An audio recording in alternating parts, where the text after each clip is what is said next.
Welcome to the IT Collab, the podcast where the realms of community and collaboration intersect to revolutionize the delivery of IT managed services. I'm your host, Brandon Barnes.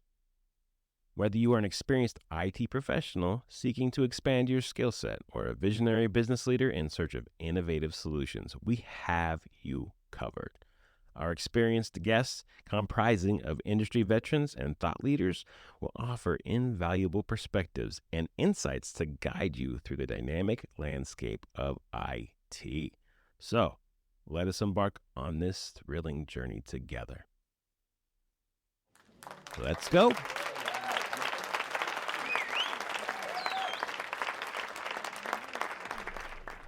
Hey everyone, today we're going to talk about how you know if your IT managed service provider is doing a good job.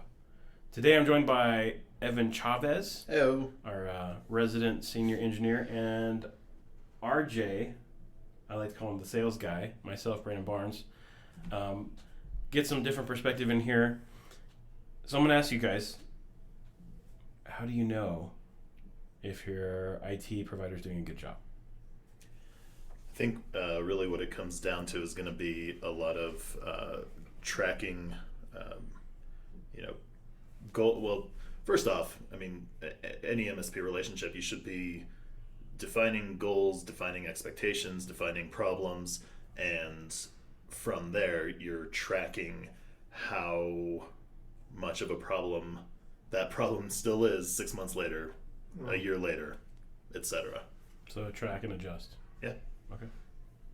RJ. Yeah, from the sales perspective and with less IT knowledge, a lot of the conversations I have is if the client feels that they can be honest and communicate with their current MSP and actually have access to their numbers, data, and overall help. That seems to be where a lot of my experience comes in, is them not actually feeling like they're being held hostage by their current MSP. Which we've experienced recently. We certainly have. My goal will be to... I just did a podcast yesterday or the other day just on this, and how frustrating it is when you have that. And I listed out some certain things in this other. So if you haven't, it's a 15-minute listen. Yeah. And it just really says, like, here's the things that you should do.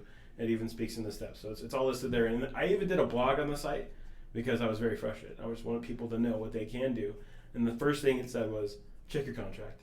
Mm-hmm. Legally, right? Like this whole tobacco of giving access to a cloud environment that had a couple licenses that had nothing really to secure is a bunch of hoo-ha. Oh yeah. So with that, I think, have you seen so rolling back to what you're saying, RJ, is we've talked to a lot of customers, right? Yep. How many times have you ever seen a company when you go in and we're asking for current information about their environment? How often can they provide that? It sounds terrible and like I'm just leading people to get a hold of us, which is not a bad outcome from this. But I have yet to come across a company who has their information readily available from their MSP. Yeah, it's not. That's 100% true.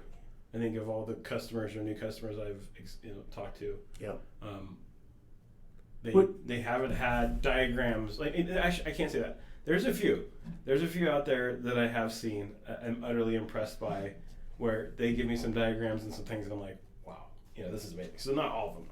I would say that most of the time it had to have an in-house person working, a current team most of the time, but by a current provider, I don't think I've ever seen that. And the question is, I wouldn't say this if I didn't think that I could provide that service. But if there's anyone, I love diagrams. I love seeing what happens. Yep. And I want to be able to, if they ever ask me a question, I want to be able to say, here's all your information. Well, and I feel like that tends to become a little bit of an afterthought, especially in an MSP kind of realm where, you want to get done as much as you can get done without spending a whole lot of time. Like, get in, get out, move to the next customer, get in, get out, move to the next customer. And so documentation and diagrams are minimal at best. Key. But yeah, they're absolutely crucial to, not only just handoffs, but in day-to-day operations. Well, I think sometimes I run into this too, where I love diagramming, right? I love doing that. I would say that even on my application or on my, if it was my resume, it has it as like one of my superpowers, right? You like pictures. I do love pictures. They tell a million words, okay? Like give me a 20-page document. I'm not going to read it. It's boring. Mm-hmm. But if you can show me in a picture, I'll be like, ooh, pretty. But at the same time, that's how I think, right? And so if I was to show a diagram, I have gone into situations where I'm showing someone a diagram and they're like, okay, thanks. Right. Especially when you do a project, right? I think we've done many migration projects. Mm-hmm. And one way to clearly identify that is to say, here's what your environment currently looks like, and this is where it should look like, or where it will look like at the end. Now, just to kind of give some preface to this, obviously, you look up some content, and clearly defining expectations is a really interesting thing to call out for an MSP. I think right now, run into a few people or companies recently where I don't think there's any expectations. Like, I think the expectation was just make sure it works. Yeah. Right? So what? Computer breaks, you fix it. There's the expectation. If that's your expectation, fine. But what should be an what are a couple expectations that you might think you should have? I would love for an expectation that goes MSP wide to be an openness to communicate about times and how long it takes to get back to me, and also what is the next few steps. Like Evan mentioned at the beginning, if the goal is this breaks, you fix, okay, but I think furthering it to how do we move to where this doesn't break next time, or what's coming down the road that we should see as a potential problem. I think a new expectation for what will make a successful MSP is to lay out strategically what's the next 1 month, 3 months, 6 months, year. So if you dump that down into a really elementary phrase, what would you call that? Planning. Okay. I mean, that's not real. But here's the thing. I don't know. I have seen it. I mean, I've seen sometimes. There's definitely some great providers out there, or partners. I like to call partnerships, but I think really you're a partner when you're doing the business reviews, right? I'm a firm believer in doing the quarterly business reviews, because otherwise you're just paying. You'd be paying for a service, and you really don't know what you're getting, right? You're doing break fix. But in those business reviews, are you planning, right, for the future and what's to come? Knowing the things that are coming down, all the technology changes. Your servers are running out of, they're an old server that has this problem. There is a system that's old and needs to be replaced. There is a lot of other things. Right. Yeah, and unless you're being proactive, unless you're paying attention, then it just tends to become I'm paying for this, and suddenly at some point I look back and say, what have I been getting? I don't know. I'm going to stop paying for this. Yeah. And then which yeah. I mean, it could be, yeah, in some scenarios, like, right, maybe your environment is totally stable. Maybe you have one computer and you're just like a home office or something, and everything's hunky dory. But if you're small, medium, large business, but even if it was just a one-person shop, there's always something you could do to improve your business. Yeah, right. Absolutely. Make technology work for you. But also, like, setting expectations. Like, what other than just break fix? What are some other things that you can expect? Right. Like, I expect as a provider that you are giving a plan. I think that was a great one, right? Mm-hmm. So you're giving a plan. You're expecting that. Obviously, you said, I think what I also heard you say in there too is service times, right? So your ETLs, I think, what was it, ETLs? It's what is your estimated time to respond, right? And I think we run into that a lot, where maybe a company is little, I don't know. They some MSPs have like the tiers, so sometimes those higher tiers take longer to get back to you. I think we ran into one recently where it was like three or 4 days. 4 days. Right. For like a top tier response. Right. That's not okay. I think that you should be able to fix some bigger problems, in different realms. like faster. Or just, and maybe it's that setting the expectation of this is high priority and know that they're going to respond to like a priority. So also letting your company know that this is really not a big deal, but if you guys could get to this, it'd be great, versus I need this done now. Right? Communication, so I think that another reason why I think a business review, even in a quarterly, biannually fashion, would be fantastic, so and you can communicate those expectations. Yeah, absolutely. Right? Or the plans, right? Yeah, otherwise you have no channel, no outlet, and then again it just kind of falls by the wayside. And right. I think any relationship, personal, business, and now as I'm learning more about this, MSP relationship should contain the same qualities of a good friendship or a good relationship, and none of those exist without communication, period. So if you do not talk, touch base, share things that are concerning, things that are going well, how can you expect it to be fruitful moving forward is like my thought process. It's a really good way to put it. It is. Another thing I like to put in here is reviewing performance. So if you say reviewing performance, having the right tools in place, especially as an MSP, you should have the right ticketing system, right? And if you have the right ticketing system, you can have the right analytics. And one of the things that I love to see is you can make a dashboard that shows you how quickly you're responding to tickets or to people's requests. And you can even show the customer how often, like I know for a fact, especially with ConnectWise or some of these other tools, you can show how fast you're responding to their tickets and how long it's taking out of those tickets. I think it's also good for you to know who's submitting the most amount of tickets in your company. Who's the problem child? Or what is the problem? Yeah. I always like to say, if Susie's in the corner and she submitted 12 tickets for that printer, maybe we should look at that printer. Right. And quit blaming Susie, because I feel like I'm Susie sometimes, not having all the IT experience.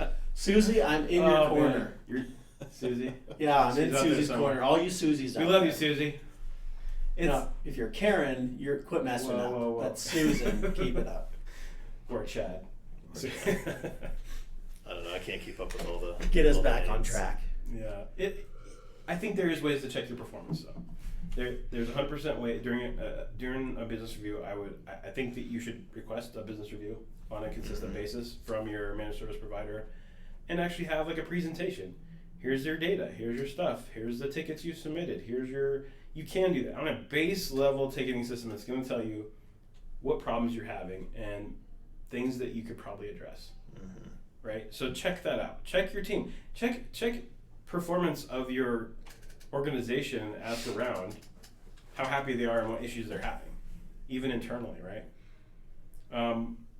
That's seeking your feedback. Like, so your feedback from your team, I think I'm seeing being proactive. So I'm trying to think of me being a business owner, asking an MSP. I would ask my team, hey, what's going on? Is everything okay? Are you happy? And of course, you're probably gonna get some of those those people that like to say the phrase, "I'm just not that good with IT." Love that person. I think another thing is just staying in tune with the newest technologies. So asking if your provider doesn't even tell you what's coming, maybe ask them. Yeah. Right. Like, what's new? What's coming out? What's changing? What's expiring? When do my servers need to be upgraded? Yeah. Microsoft sends daily emails. And your MSP should be plugged into those, absolutely. Right. I mean, daily emails on what's going to expire. Yeah, there's Overwhelming. no reason. Is that overwhelming to you? It's overwhelming. Why? I'm so glad I don't have to be in that arena, which is exactly the point of an MSP. If you're a company who's like, that sounds terrible to me, I would not like to read every email and be paranoid and petrified that I'm going to drop not just one ball, but numerous balls that are going to affect my business. Exactly why you should have a trusted MSP. Because even knowing we are good, hearing that makes me be like, that sounds terrible. I don't want to know every day something's expiring. I would rather just keep moving forward and be like, I'm good. Here's it. the deal. What would you? But we also say expiring. A lot of times we automate these things, right? So having Like certificate renewals. certificate renewals, some kind of warranties, things like that we can automatically put in there. And then remind us, hey, renew this, do this. So, being a part of that and documenting, putting in the right place is smart. And that should be a good sign of a good provider to help you with that stuff. I just jumped into the position of a different No, company. I want you to. Yeah, and be like, I want you to. I don't want to. Well, you don't want to deal with it. No. So if you're a business owner, you don't want to deal with this stuff, right? So imagine you're a business owner, which we will talk to more of those coming up. But if you're a business owner, what would you want from your MSP to do? Literally, and this is not to be laced with humor, everything that has to do with my entire environment. I would like to know that I can come in and plug and play and then have someone I can call that will pick up the phone when I'm frustrated, want to upgrade or grow. Period. I don't want to think about it. I'd rather think about my business. Okay. And then what about budget? You're like, I want this stuff to happen. Do you care? Do you want to spend budget on your IT? Sure. Your Yeah. computers? Because if you don't, then you may not have any other ability to create and grow your business because you're not running. You're down. Okay. What do you feel? Do you think there's a truth to us talking about proactive stuff versus reactive? Do you think there's a difference in providers or people that do that, companies that do that? Yeah. This can't be if I'm the first person to ever think of this, then that's sad for everybody else. But proactive is truly the only way to deal with a lot of these IT issues if you're trying to grow and be strategic and move forward. Otherwise, you're constantly playing defense. And instead of building on your growth. Give me an example, though. Of what? Yeah, of being proactive versus not. Hey, can you give me one that you can think of? You talk to these people on the phone. What do you think? What do you think is being proactive versus reactive? Company that goes around and fixes toilets will be that vague. Reaction from a couple of the presidents I've talked to is every week they know they're going to get phone calls from their boots on the ground because their mobile devices don't work. So they're not able to go and communicate with customers, not able to see what supplies they have available, not able to actually go out and fix said issue. So now they're working on their business instead of their servicemen working on the businesses they went out to fix. So that's more of a reactive thing. 100%. If they were proactive and just, it's going to be a little tough for this next week, but we're going to get every one of our mobile devices up, running smoothly, upgraded, whatever fancy words you guys use, so that when we send them out, we know we're talking and we're fixing their businesses, not our own. Evan? Yeah, so the example that comes to mind for me is actually kind of along those same lines. The idea of I think it's pretty well largely accepted that you can expect a desktop or laptop computer to run decently well, a brand new one run decently well for 3 to 5 years, and then at that point you start to see degradation and They get slower. They get slower, yeah. Yeah, the OS is full. Exactly. All the updates have caused it to slow down. Yeah. So instead of, you buy a new computer and then you wait 3 to 5 years for it to become noticeably slow before you replace it, you're looking at buying something at the 2-year mark. Right. Proactive versus reactive. It's the average, simple. Even on a computer basis, I think that I see probably the top tier companies buy computers every 3 years without questioning it. Mm-hmm. Right? Like the speed, the technology's changed. I think we ran into a situation with a construction company, right? And quite frankly, I'm proud of them. They really went full cloud and they did some stuff. But then they wanted to order their own machines at Costco or whatever it was they wanted to do. And they end up buying machines with full, spinning hard drives. 5,400 RPM. Yeah. Yep, I know. Yeah. I know you know. Yeah. But if that was the case, and they're buying these, not understanding that yes, this is a cheaper laptop, but they're complaining of speeds now that they're gone full internet, that they need more, basically RAM, some more speed on their machines to handle that cache. So which sounds super nerdy, right? Well, this sounds like a perfect example of why it's valuable to have an MSP who can consult and give advice, because it seems to me like that construction company tried doing the right thing the wrong way. Like, the right thing the wrong way is still wrong. It's still going to be slow and not work. But if they had gotten some advice, like, hey, maybe you shouldn't You want to know what surplus your Costco shopping with big bulk pretzels you know what our and big solution was? bulk computers. Yeah, you can save money all day on computers. I think we have some good ones out there that we recommend, and I'm sure everyone has their own recommendation. I think you can even look up reviews on what's good or not. Right? Go online, check some online reviews. But these spinny drives are like a thing of the past. I want to know. Right? Yeah. I can say spinny drives because I'm trying to Spinny drives. I'm trying to keep it simple. So, like, a business user listening is there's a solid state drive and there's a spinny drive, right? And Spinning drive bad. spinny drive. Well, except for server, the servers still use them because the flash drives are burning out faster. Right. But what I will say is that the fix was we had to literally go into every single machine and copy the hard drive onto a solid state drive and replace it and put it in, and it was perfectly fine. That was the fix. After a few months of research and realizing that they had really outdated equipment in there. Yeah, I'll never forget that. Yep. I think another very, very, very commonplace theme, which we kind of tend to go back to, is when it comes to proactive versus reactive, and knowing that your company, your managed service provider is doing a good job, is security. Like, I can't tell you, I think we provided great service, and we were constantly trying to say, hey, you should be proactive on security. Be proactive on security. I think people are finally starting to listen, but it's hard because like they don't want to put in forth the effort of really not too complicated things, and all of a sudden they're getting. It's also really hard to quantify. Yeah. I mean, you can be proactive all day in security and still get hit. Problem. I mean, that's the unfortunate thing about it. Look at these casinos right now. I know.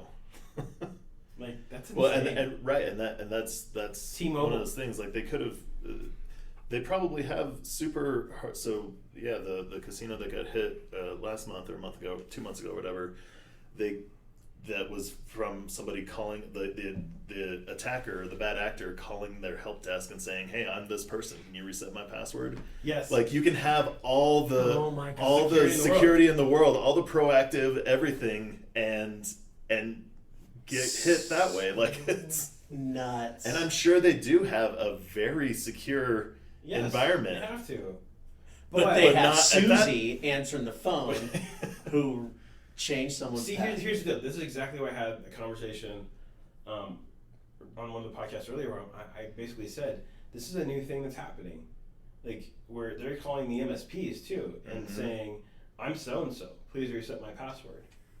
So when people do call and say, what's your address?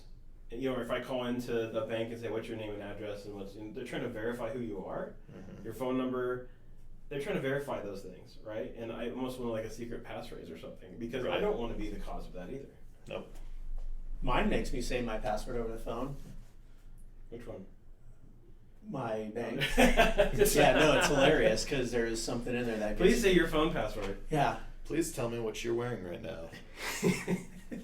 What's What's your waist size? I have not been asked that. No, okay, just me. That's my security question. Your waist size? Yeah. What's your waist size? What do you want it to be? Because those are two totally different numbers. Oh, man. And they're not near one another. Yeah, they can shift too. Clearly.